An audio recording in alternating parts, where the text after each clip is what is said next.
Hello दोस्तों, कैसे हैं आप लोग। तो मैं भागवत गीता के 18 अध्यायों के सफ़र में आपका स्वागत है। और मैं भगवान श्री कृष्ण के बताए गए आदर्श मार्गों का पालन करती हूँ और चाहती हूँ कि आप सभी लोग करें। तो इसलिए भागवत गीता का सरल हिंदी व्याख्यान मैं करती हूँ और इसमें जो भी कोई त्रुटियाँ हो जाएं तो क्षमा करने का कष्ट करें। यह जो भागवत गीता का है वो चतुर्थ अध्याय मतलब चौथा अध्याय है। चौथे अध्याय के सफ़र में आप लोगों का स्वागत है और मैं भागवत गीता के चौथे अध्याय का अध्ययन करती हूँ और आपको सुनाती हूँ चौथे अध्याय। और चौथे अध्याय का नाम है ज्ञान, कर्म और संन्यास योग।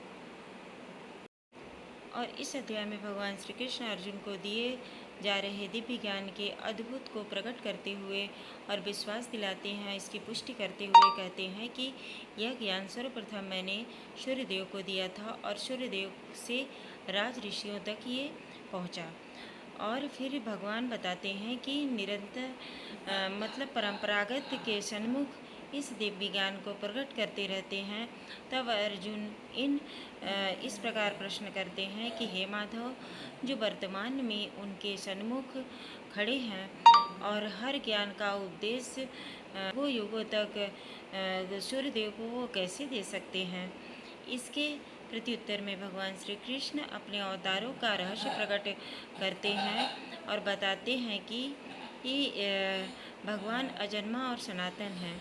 फिर भी वे अपनी योग माया शक्ति द्वारा धर्म की स्थापना के लिए पृथ्वी पर प्रकट होते हैं, लेकिन उनके जन्म कर्म और दिव्य होते हैं और वे भौतिक विकारों से दूषित नहीं होते हैं। जो इस रहस्य को जानते हैं वे अगाध श्रद्धा के साथ उनकी भक्ति तत्लीन होती है और उन्हें प्राप्त कर फिर वह इस संसार के जन्म मृत्यु के बंधन से मुक्त। इसके पश्चात इस अध्याय में कर्म की प्रकृति का व्याख्यान किया गया और कर्म, अकर्म और विकर्म ये संबंधित 3 सिद्धांतों पर चर्चा की गई है।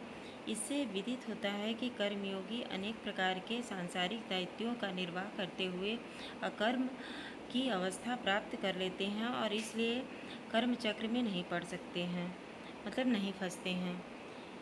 इसी ज्ञान के कारण प्राचीन काल में ऋषि मुनि सफलता और असफलता, दुख सुख से प्रभावित हुए बिना केवल भगवान के सुख के लिए कर्म करते थे। यज्ञ कई प्रकार के यज्ञ करते थे।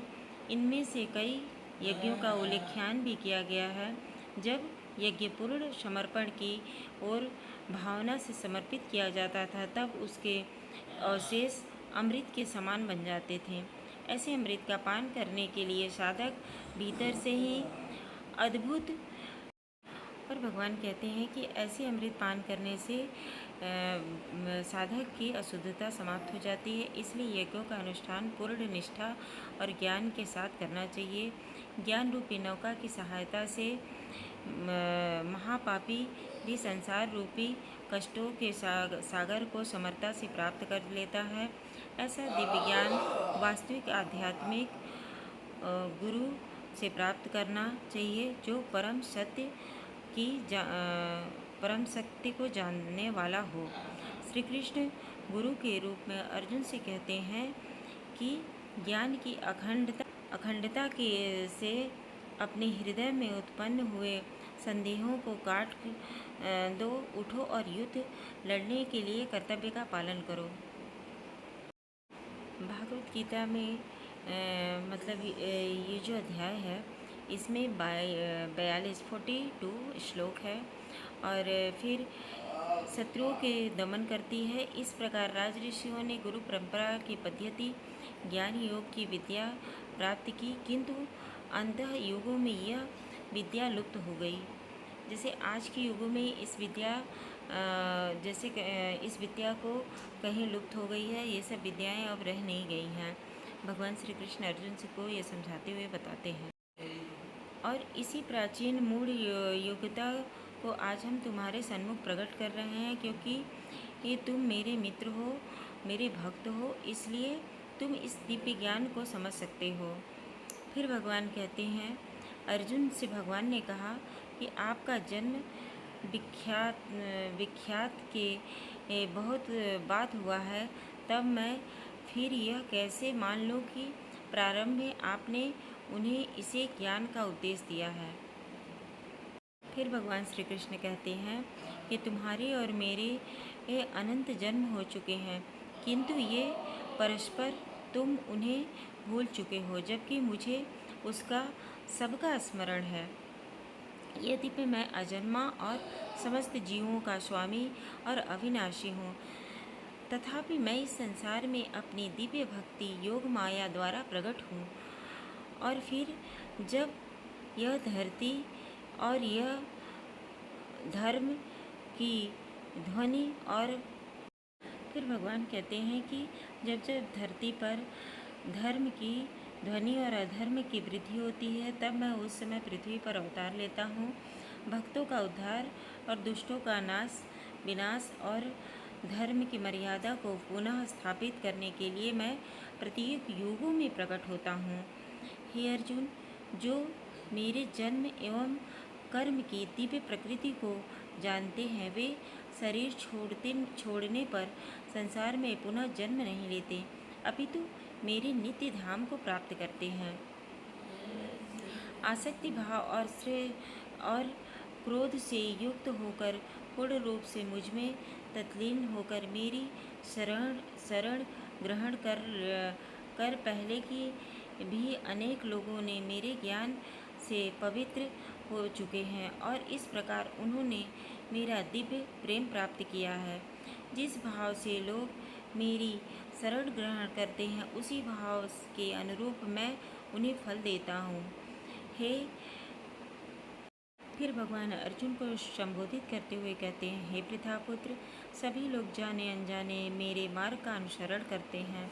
इस संसार में जो लोग सकाम कर्मों में सफलता चाहते हैं, वे लोग स्वर्ग के देवताओं की पूजा करते हैं, क्योंकि सकाम कर्मों का फल शीघ्र प्राप्त होता है। और फिर भगवान कहते हैं, मनुष्यों के गुणों और कर्मों के अनुसार मेरे द्वारा 4 वर्णों की रचना की गई है। यद्यपि मैं इस अवस्था का श्रेष्ठ हूँ, किंतु तुम भी मुझे अकर्ता और अविनाशी मानते हो। न तो कर्म मुझे दूषित करते हैं और न ही कर्म के फल की कामना करता हूँ। जो मेरे इस स्वरूप को जानता है, वह कभी कर्म फलों के बंधन में नहीं पड़ता। फिर भगवान कहते हैं, इस सत्य को जानकर प्राचीन काल में मुमुक्षुओं ने भी कर्म के लिए, इसलिए मुझे तुम्हें भी इस मनुष्यों के पद्म चिन्हों का अनुसरण करते हुए अपने कर्तव्य का पालन करना चाहिए। कर्म क्या है और अकर्म क्या है, इसका निर्धारण कैसे करने से बुद्धिमान लोग विचलित नहीं हो सकते। मैं तुम्हें कर्म के रहस्य से अवगत कराऊंगा, जिसे जानकर तुम सारे अलौकिक बंधनों से मुक्त हो सको। वे मनुष्य जो अकर्म में कर्म और कर्म में अकर्म को देखते हैं, वे सभी मनुष्यों में बुद्धिमान कहलाते हैं। इसी प्रकार वे कर्मों में प्रचुर रहकर भी न योगी कहलाते हैं और न अपने सभी कर्मों में परम्परागत होते हैं।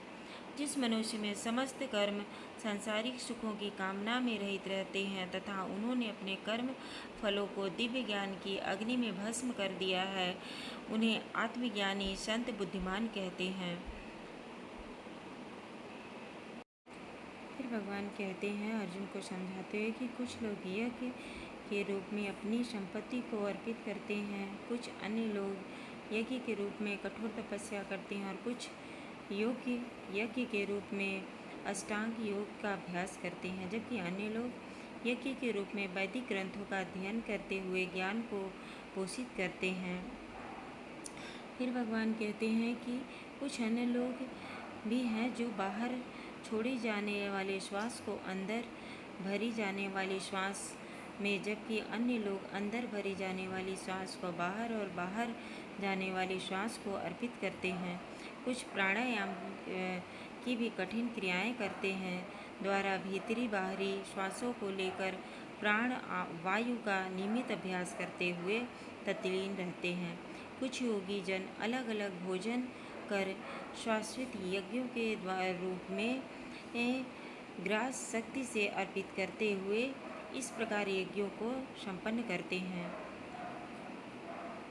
इस यज्ञों का रहस्य जानने वाले और उनका अनुष्ठान करने वाले इन यज्ञों को अतुल्य मानने, अविनिष्ट या आत्मदान कर परम सत्य की ओर बढ़ाने वाले कुरुश्रेष्ठ जो लोग यज्ञ नहीं करते वे न तो इस संसार में और न ही अगले जन्म में सुखी रहते हैं।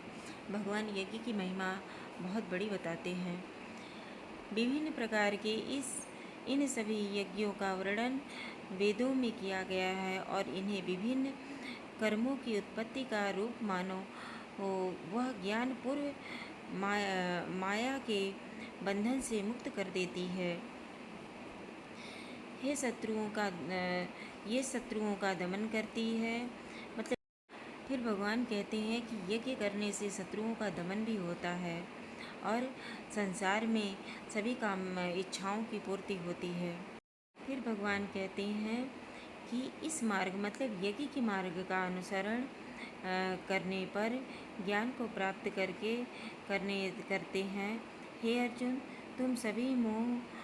तुम कभी भी मोह में नहीं पड़ोगे, क्योंकि इस ज्ञान के प्रकाश में तुम यह देख सकोगे कि सभी जीव परमात्मा के अंश हैं और वे सब मुझ में ही स्थित हैं।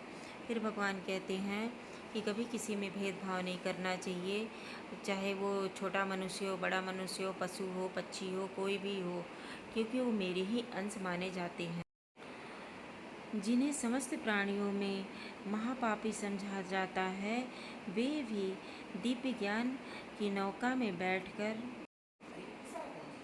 में बैठकर संसार रूपी सागर को पार करने में समर्थ हो सकते हैं। जिन्होंने अपनी इंद्रियों को वश में कर रखा है वो संसार के सभी कर्मों से मुक्ति पा सकते हैं और दिव्य ज्ञान प्राप्त कर सकते हैं और शीघ्र ही परम शांति को प्राप्त कर सकते हैं। जिन अज्ञानी लोगों में न तो श्रद्धा और न ही ज्ञान है और जो संदेह स्पष्ट प्रकृति से में होते हैं उनका पतन होता है। संशय युक्त जीवात्मा के लिए न तो इस लोक में और न ही परलोक में सुख की प्राप्ति होती है। फिर अंत में भगवान श्री कृष्ण अर्जुन से कहते हैं कि हे अर्जुन, जिन्होंने योग की अग्नि में कर्मों को विनिष्ट कर दिया है और ज्ञान द्वारा जिनके समस्त संशय दूर हो चुके हैं, कर्म उन लोगों को बंधन में नहीं डाल सकता। वे वास्तव में आत्मज्ञान में स्थित हो जाते हैं। अतः तुम्हारे हृदय में अज्ञानतावश जो संदेह उत्पन्न है उन्हें ज्ञान रूपी इस शस्त्र से काट दो। हे भरतवंशी अर्जुन, स्वयं को योग में निष्ठा करो, उठो, खड़े हो जाओ और युद्ध करो। इस तरह भगवान चौथे अध्याय में कहते हैं कि इस प्रकार भगवान चौथे अध्याय में अर्जुन को ज्ञान, कर्म और संन्यास के योग के बारे में बताते हैं और कहते हैं कि उठो, यही सही समय है और युद्ध के लिए तैयार हो जाओ। ये अपने जीवन में भी मनुष्य भी अपने जीवन में उतार सकता है कि जो कल के लिए जो भी बातें टालनी है वो आज ही करने का प्रयास करें। और जीवन भी एक युद्ध की तरह ही है। हम देखिए, हम मनुष्य सुबह से जितने भी काम करते हैं, अगर उस काम को एक दिन हम डिले कर देते हैं, छोड़ देते हैं, तो इसमें भगवान बताते हैं कि नहीं, कुछ भी छोड़ना नहीं है। उठो और अच्छे कर्मों के लिए करो, ये तुम्हारा कर्म है और यहाँ तुम कायरता नहीं दिखा सकते। और अपने में आत्मसंयम रख के उठो, युद्ध करो। और मैं अजन्मा हूँ, मतलब जब तुम नहीं थे, जब ये पृथ्वी भी नहीं थी, तब भी मैं था। इस तरह भगवान कहते हैं कि मैंने सूर्य देव को भी ये शिक्षा दी है। तो अगर मेरा भागवत का ये चौथा अध्याय आप लोगों को पसंद आया हो तो लाइक सब्सक्राइब करिए और अंत में जो राधे राधे, जय श्रीमन नारायण। दोस्तों, मिलते हैं कल 5वें अध्याय में। जय श्रीमन नारायण।